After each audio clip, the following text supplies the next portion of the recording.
Dzień dobry. Dzień dobry panu. Pani Aleksandra Zapałka. Pani u nas pierwszy raz, prawda? Proszę usiąść, zdjąć płaszcz, rozluźnić się. I słucham, może ma pani jakieś pytanie do mnie na początek. Umie pan rozliczać pity? Słucham? Nic, księgowa mi się właśnie zwolniła. Mam nadzieję, że to nie przez stres i przez pracę po godzinach. Bardzo śmieszne, naprawdę. Przepraszam, to miał być taki żart na rozluźnienie. A co, jakiś pan spięty jest? Tak, trochę. No dobra, ale nie rozmawiajmy o mnie. Proszę mi powiedzieć, z czym pani przychodzi?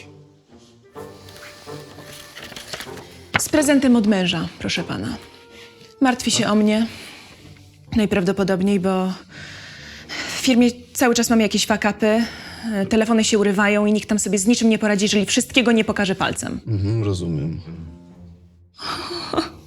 Wątpię, proszę pana. Ile pan miesięcznie wyciąga na rękę? Nie wiem. Gdybym liczył pieniądze, to pewnie nie miałbym czasu na życie. Ja znałem kiedyś takiego bankiera. Dobra, w ostatnim.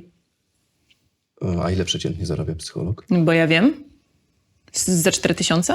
Aha, no to 4000, proszę panią, i pół. No to rozumie pan 1/20 mojej presji, że tak powiem. Gratuluję. Z tym, że to pani przyszła tu do mnie. Jezus, bo po prostu... No, spokojnie. Proszę się nie tłumaczyć. Może mi pani opowiedzieć o tym, co panią ostatnio martwi? No to tak. Akcje firmy spadły ostatnio o 20%, bo te szuje od zapalniczek wypuściły nowy model z Karolakiem w reklamie. Dodatkowo, jak pan sam słyszał, księgowa się zwolniła. Najprawdopodobniej jej cienka dupa, za przeproszeniem, nie wytrzymała drobnych uników podatkowych, które swoją drogą zapewniały jej regularne dodatki do pensji. I wcale nie były łamaniem prawa, od razu mówię. Tylko korzystaniem z dziur w tym poskładanym na kolanie, pożal się Boże, systemie. A dodatkowo, za 3 dni mam wykład na TED Talka i podobno mówienie 4. raz o tym, jak zostałam najmłodszą milionerką w tym kraju, nie przejdzie. Więc muszę na prędce coś wymyślić i jak pan sam widzi, nie za bardzo mam teraz na to czas. Czas.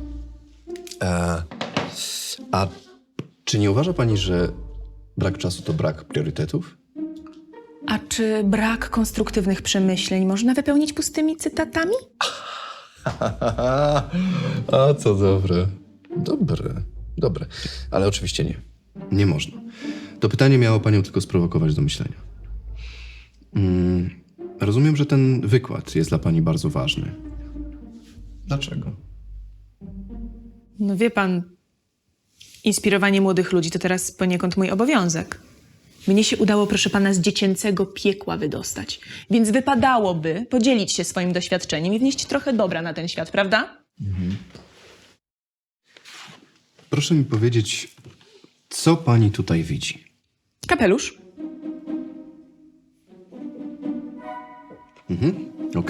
Okej, kapelusz, rozumiem. Dobra. Młode pokolenie. Czy ma pani dzieci? Tak, 2. No i jak tam relacje z nimi? Udaje się pani dzielić czas między pracę i rodzinę? No tak, chyba. W sensie, mąż bardzo dobrze sobie z nimi radzi, więc ja mam czas na rozwijanie firmy. A kiedy ostatnio spędziła pani dzień ze swoimi dziećmi? Boże, no. Kto by to spamiętał?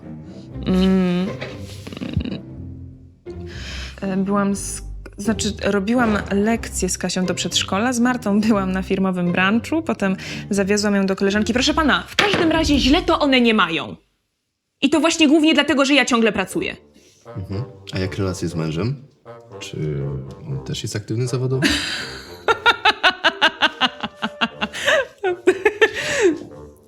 Wie pan, Krystian to jest złoty człowiek. On mnie w zasadzie wyciągnął z tego dziecięcego piekła. Wtedy, kiedy nikt nie dawał mi szans. Wtedy, kiedy ja jeszcze nie odróżniałam akcji od obligacji. No właściwie można powiedzieć, że jemu to wszystko teraz zawdzięczam. Ale pracować? Nie. On wprawdzie pisze coś, ale zanim on jedną bajkę w domu wyprodukuje, to mija ruski rok. A czy nie myślała pani, że to przez ciągłe zajmowanie się dziećmi? Nie myślałam. Bo mam ważniejsze sprawy na głowie. A dzieci i mąż, proszę pana, mają dach nad głową. Jasne. Właśnie dzięki tej pracy. Tak, a mężowi taki układ odpowiada. Nie wiem, szczerze mówiąc. Nie pytałam go o to. A czy nie uważa pani, że to źle, że pani nie pytała? No teraz jak o tym myślę, to... Nie! Co pan w ogóle za głupoty wygaduje? Dałam mu wszystko, czego mu do życia potrzeba. Odwdzięczyłam się za tę pomoc już lata temu z konkretną nawiązką. A dziewczynki radzą sobie bez mamy? Proszę pana, ja sobie poradziłam, a mieszkałam na ulicy w Pudle. Więc naprawdę wydaje mi się, że... Drogi dom panią zastąpi. Słucham? Wcale tak nie powiedziałam. Wiem, że pani tak nie powiedziała. Ale czy dobrze wspomina pani dzieciństwo bez mamy? Ja...